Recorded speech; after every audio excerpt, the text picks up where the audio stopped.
విధానాలకి అమ్మ సోనియమ్మ చెల్లించిపోయి ఆ రోజు తెలంగాణ రాష్ట్రాన్ని మనకి ఇవ్వడం జరిగింది. అందుకు వారికి ముఖ్యంగా సోనియమ్మ గారికి హృదయపూర్వకంగా మనందరి తరఫున కూడా నమస్కారాలు తెలియజేస్తున్నాం. అలాగే మనల్ని గతంలో ఎన్నో మాయమాటలు చెప్పి తెలంగాణని బంగారు తెలంగాణ చేస్తాము, అందరికీ నీళ్లు నిధులు నియామకాలు ఇస్తాము, ప్రతి దళిత కుటుంబానికి 3 ఎకరాల భూమి ఇస్తాము, దళితుల్ని ముఖ్యమంత్రి చేస్తాము, అలాగే ఇంటికి ఒక ఉద్యోగం ఇస్తాము, డబుల్ బెడ్రూమ్ ఇల్లు ఇస్తాము, ఇలా ఎన్నో మాయ మాటలు చెప్పి మోసం చేసి మరి అధికారంలోకి వచ్చిన బీఆర్ఎస్ ప్రభుత్వం గత 10 సంవత్సరాల్లో ఏం చేసిందో మనందరం చూస్తూనే ఉన్నాం. మన తెలంగాణ రాష్ట్రాన్ని, సంపన్నమైన రాష్ట్రాన్ని అప్పుల ఊపిలో నెట్టి 100 సంవత్సరాల వెనక్కి తీసుకెళ్లారు అభివృద్ధిలో. అందుకని ఆ దొరల పాలనకి విసిగిపోయి ఈరోజు మీరందరూ కూడా ఇందిరమ్మ రాజ్యాన్ని ఆశీర్వదించి కాంగ్రెస్ ప్రభుత్వానికి పట్టం కట్టారు.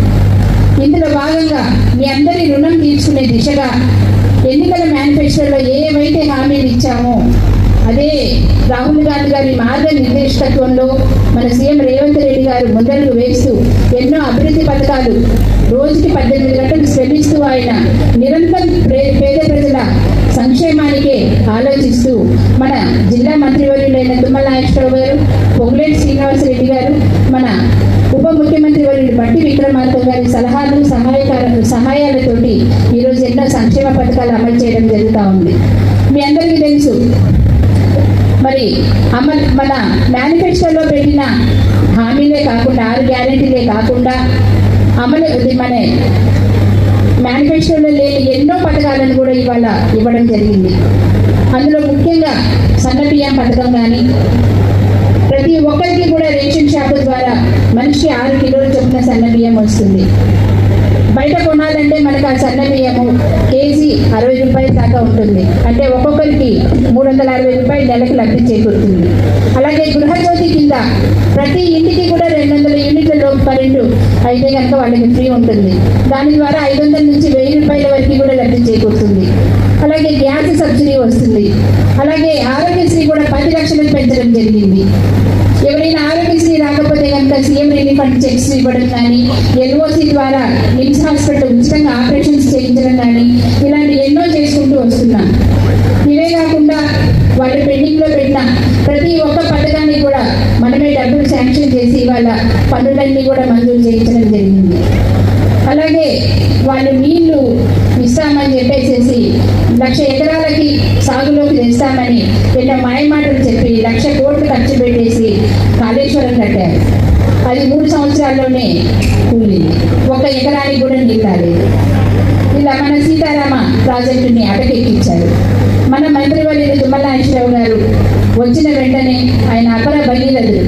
ఆయన ఎంతో చొరవతోటి అందరితో మాట్లాడి మన ఇరిగేషన్ శాఖ మినిస్టర్ తోటి, సీఎం గారితో, బట్టి గారితో అందరితో చర్చించి ఇవాళ దాన్ని ముందడుగు వేయించడం జరిగింది. ఈరోజు ఆ పనులు శరవేగంగా జరిగి వైరావరికి రాజీవ్ ఆల్టర్నేట్ కెనాల్ రావడం కానీ, దాని ద్వారా మనకి కల్లూరు, తల్లాడ, పెనుపల్లి ఇంతవరకు నీళ్ళు రావడం జరిగింది.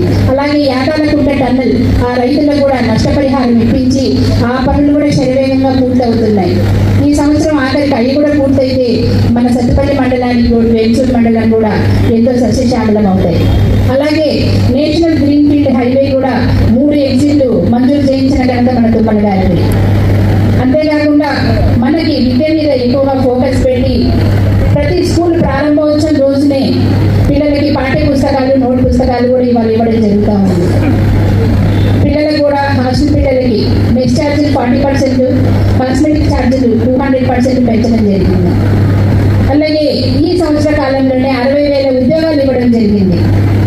కాంపిటేటివ్ ఎగ్జామ్స్ అన్ని సక్రమంగా నిర్వహించి వాళ్ళలో అర్హులకు కూడా అందరికీ ఉద్యోగాలు ఇచ్చారు. ఇంకొక 30,000 ఉద్యోగాలు పడతా ఉన్నాయి. గత ప్రభుత్వ కాలంలో ఎప్పుడైనా పడ్డాయా?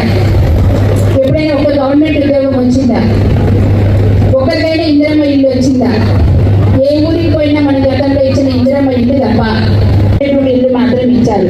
అవి కూడా ఎంత నాసిరకంగా ఉన్నాయంటే మనుషులు దాంట్లో ఉండడానికి వీలు లేకుండా ఉన్నాయి.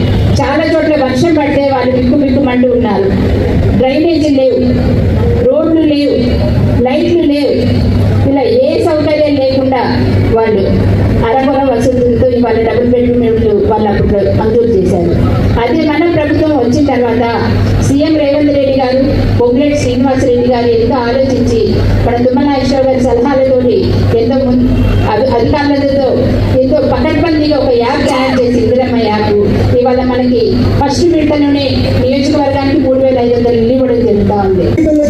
వచ్చిన మట్టే రుణమాఫీ కింద దాదాపు 21 కోట్ల రూపాయలు చేయడం జరిగింది. 21 కోట్ల రూపాయలు చేయడం అంటే ఆశామాషి విషయం కాదు.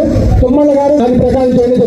దాదాపు 85% రైతులకు ఈ రోజు రుణమాఫీ జరిగింది అనేది వాస్తవం. ప్రజలందరూ కూడా గమనించాలి. 15% ఆగిన మాట వాస్తవం. అది కూడా మన తుమ్మల గారు